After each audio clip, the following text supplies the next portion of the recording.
I'm Bob Schwartz. Welcome to another edition of the Boardroom. With me today, as usual, Drew Kale, my partner in crime. How you doing? Good. And today we have something special for you. We have I guess you could call it correspondent, up in New York who has just been at the Toy Fair for the past couple days. And his name is Rob Placer from Gamers Realm. He owns a store, Gamers Realm, in West Windsor, New Jersey. You are the owner, right, Rob? That's correct. Welcome to the show, and we're really glad to have you. Thank you. It's a pleasure. Give us a little background before we get going too far into this on yourself. How did you get into the business? Well, literally, I grew up in this business. My parents owned Hobby Masters in Red Bank, New Jersey. It's one of the largest hobby stores in the country for 25 years. So I'm 33 years old, which means I've been doing this since I was 8 in one form or another. So it wasn't so much a matter of getting into it as practically born into this. Oh, wow. Okay, as far as product mix, how does your store split up? Is it mostly role-playing, or is there a mix of a lot of different things? It's a mix of a lot of different things. We take very seriously the name of the store is Gamers Realm, and we were very proud of the fact that, well, as far as we're concerned, we're one of the best game stores in the country. We do board games, role-playing, card games, miniatures. You'll find a lot of the import games here, which we do very well with. Out-of-print games as well as in-print games. Well, you cover the whole gamut there. I want to jump right into Toy Fair, and if we have some more time, we'll spend it on some other things I wanted to check with you about the industry. Sure. What is your purpose for going to Toy Fair? And since you actually in New Jersey are so close to it, it makes it a lot easier, I'm sure. Right. This year, unlike previous years where it was really it's Toy Fair, so previous years we just went more for fun.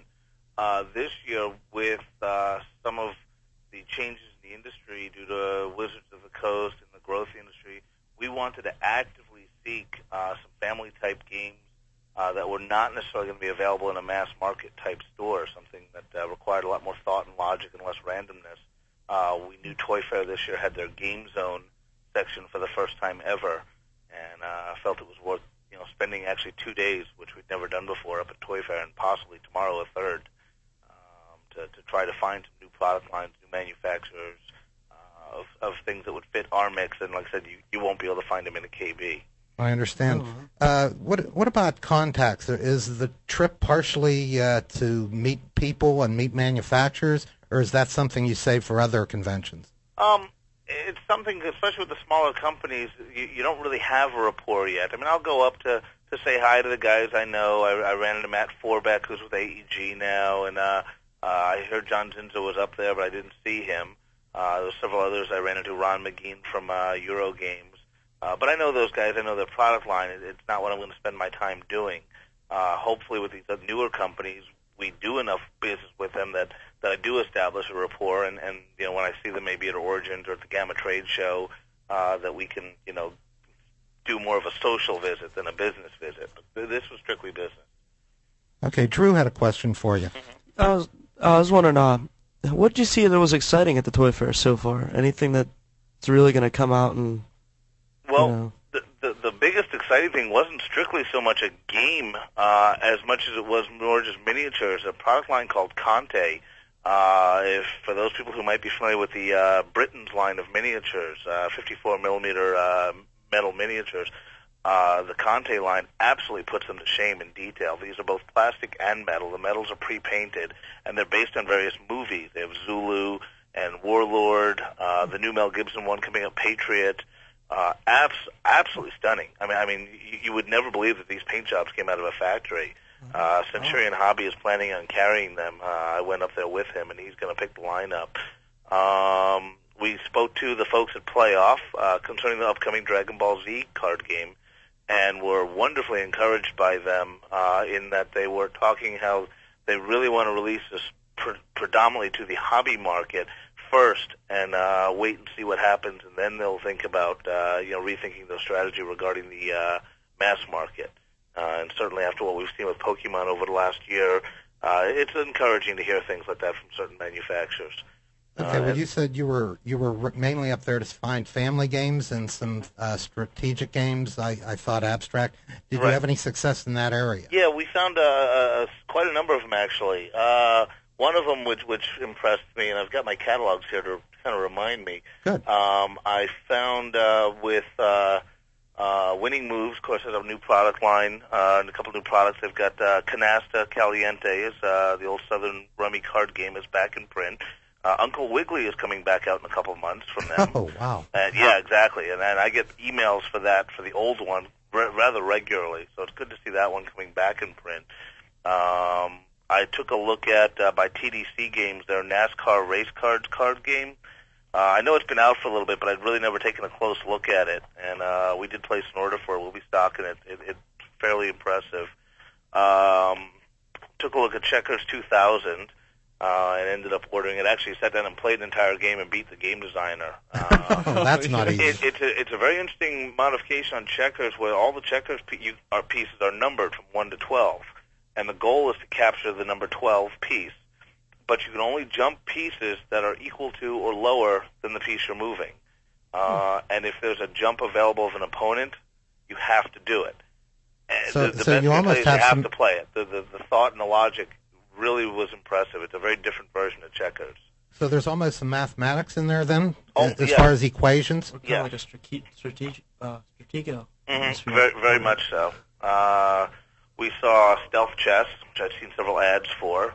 Very pretty looking board, nice concept. It's basically old Stratego pieces, the where you can't see what the pieces are, and you can set them up randomly, and they actually have rules for bluffing where you can fake moving a piece, in a manner that it's not supposed to. That one we have on the show in about 2 weeks, just for our viewers. Make a note of that. Continue, I'm sorry. Another one which I've seen under a different name, which for the life of me I couldn't remember the name, was called Change Up by Square Root.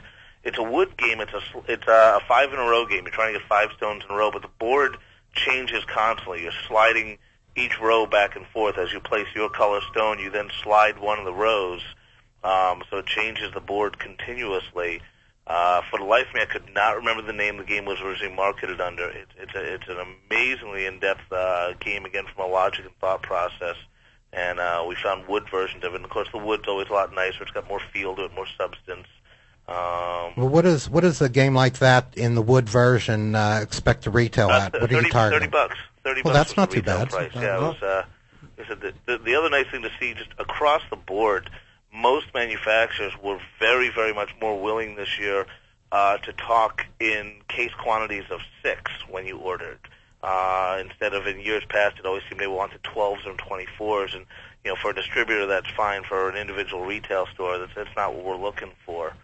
Why the change, Rob? Why do you expect that they've made that kind of a marketing change? I'm guessing that and it's strictly a guess. I'm guessing that they found not as many orders as Toy Fair has gotten bigger, as the economy is healthy, as not just the specialty game industry, but the game industry in general is doing better. You're seeing more retailers up there at the toy show, and a lot of them are stores smaller than even mine. And if I have to think about 6, then certainly when you're talking 12, these stores there's no way. And it's better to get the product in the store, get it moving, and then if it sells, hopefully we'll continue to stock them. I found most manufacturers willing to provide me with demo copies of the games that they'll ship along with the order, and terms, as long as I had one distributor at more quantity than I wanted to do, but actually offered me Christmas dating, and here we are in February.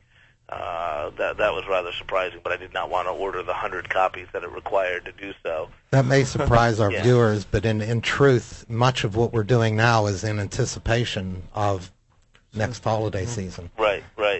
Rob, every year there seems to be, in my experience, one area that is really, maybe oversaturated by the toy fair. Is there any trend up there this year that looks like, hey, this you can't go anywhere without seeing something like this or a knockoff like that? Well, of course, there's a lot of Pokemon stuff still, and then we were laughing because as we've seen that part of the industry start to take a downturn, it was like, wow, I hope you don't get stuck with all that product as the bottom falls out. We saw a lot of toys, and again, I'm not in the toy industry, but it seems so many of them were the same. It's like, I sell a yo-yo. Well, I sell a yo-yo. Well, what's different from your yo-yo to this yo-yo? A lot of that, and I find it hard to imagine that this kind of quantity can sell. the biggest thing that we saw quite a lot of, like I said, there was a lot of the anime, whether it was Pokemon, Digimon, Dragon Ball Z, a lot of the cartoon stuff, but just a lot of licenses. Well, that should probably be no cartoons. surprise to any of us that's happening. Well, it was, like I said, it was a lot more in the anime, though. We saw the Monster Rancher card game from Artbox. A good amount of Digimon stuff was really starting to catch on. I have the feeling that we'll probably see a lot of that be oversaturated. That may be something that a lot of stores you want to be careful of not to buy into too heavily. Wait a little bit, see which ones are going to be the hot titles, and then go.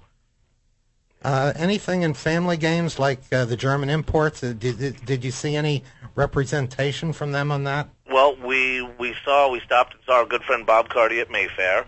Bob almost always has something interesting for us. He had Quo Vadis, which is an excellent German game simulating somewhat the Roman Senate. You're attempting to get your senator up to the top chamber in the Senate. There was he had copies of Elixir, which is a great little spellcasting card game. He sent us a demo copy of it, and really a lot of fun. You have to use different components to cast different spells, and the different spells have an effect on the game, and then you get victory points for successfully or not successfully doing so. It's a neat little card game. Rob, was that a game that TSR... I remember the name Elixir. No, that is not the same. It is not the same Elixir that TSR did. Sorry, I had to ask. Yes, the same name, different game. They were talking about Starfares of Catan is due out in a couple of months. Euphrates and Tigris, he had the prints of all the counters and the components that are at the printer as we speak.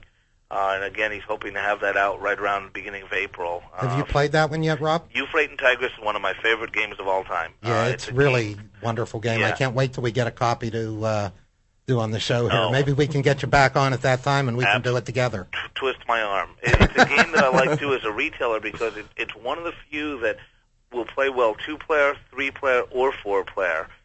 So many multiplayer games, they don't play. If they're 2-player, they're a good 2-player game, or they're good for 4 or more. You don't find too many 3-player games out there. Yeah, when people walk in the store, the first thing they say is, well, we want a game for 2 to 5 to 8 people. Yeah. It doesn't always work that way, Right. in fact. We spoke to the folks at Out of the Box. We saw the Apples to Apples Junior Edition. Beg and plead and try as I might, I couldn't get them to give me a copy because they only had about a dozen on hand simply for press purposes. It's Apples to Apples, and I can't speak highly enough of the game. So that was neat to see, though. They expect to have that out within a couple weeks. So any more party social games beside that We that saw one, look real interesting? I thought, along with Triopoly, which they had at their booth also, a game called Imagination, which we did go ahead and order, figuring it would fit in well with the folks that have played Apples to Apples. Basically, it played in teams, 2-player teams, as many as you'd like, and when a category is called, it's either a picture or a word. The example they gave me was a picture of a cowboy boot and a cowboy hat. And Bob, if you and I were teammates, we would each be writing down on a list 10 words that each of us associated with that picture, but without communicating to each other. Oh, okay. When we were done, and there's a little egg timer too. When the timer goes out, we compare, and the other teams are doing this simultaneously. When we're done, we compare each of our words, and every one that we match, that you thought of the same thing that I thought of, we get to move our piece one space on the board. And the team that moves to the finish line in the center of the board fastest wins. And as a word and picture association game similar to Apples to Apples in that nature, I thought that here's a game for families, for kids. You're teaching them word association. And it definitely seemed like from a party-type game that this would be a real good one. And who makes that one again? The name of the company, I've got the flyer here, because I believe it's just Triopoly. It was at their bench. No, here it is, Reveal Entertainment. I guess they were co-sharing the booth together. But it's Reveal Entertainment. They had a few other games, nothing that really unfortunately struck me as amazingly interesting. We did see, going back to the what did we see a lot of trivia type games, whether it was comedy trivia, lunar trivia, Bible trivia, and again, everybody telling me how their game was different than everybody else's. And it's just like, no, it's Trivial Pursuit all over again. I don't want it. Well, let me ask you: is this trip worth it to you? Did you feel that you got enough out of it for the time spent? Oh, absolutely. I mean, we probably spent more than I probably should have on product, but the nice thing is some of the product isn't available for a couple months, so it'll be spread out for us. We got 30 to 60 to even 90 days dating on some of it. You get to see some new product. Some of it may not be things that I'm necessarily going to carry now, but as I have thoughts and plans for my business in the future, I can log these in the back of my mind as, oh yeah, hey, I remember seeing that, and come back later to it. We do keep all the catalogs, but this year I would definitely say it had to be a more than worthwhile trip.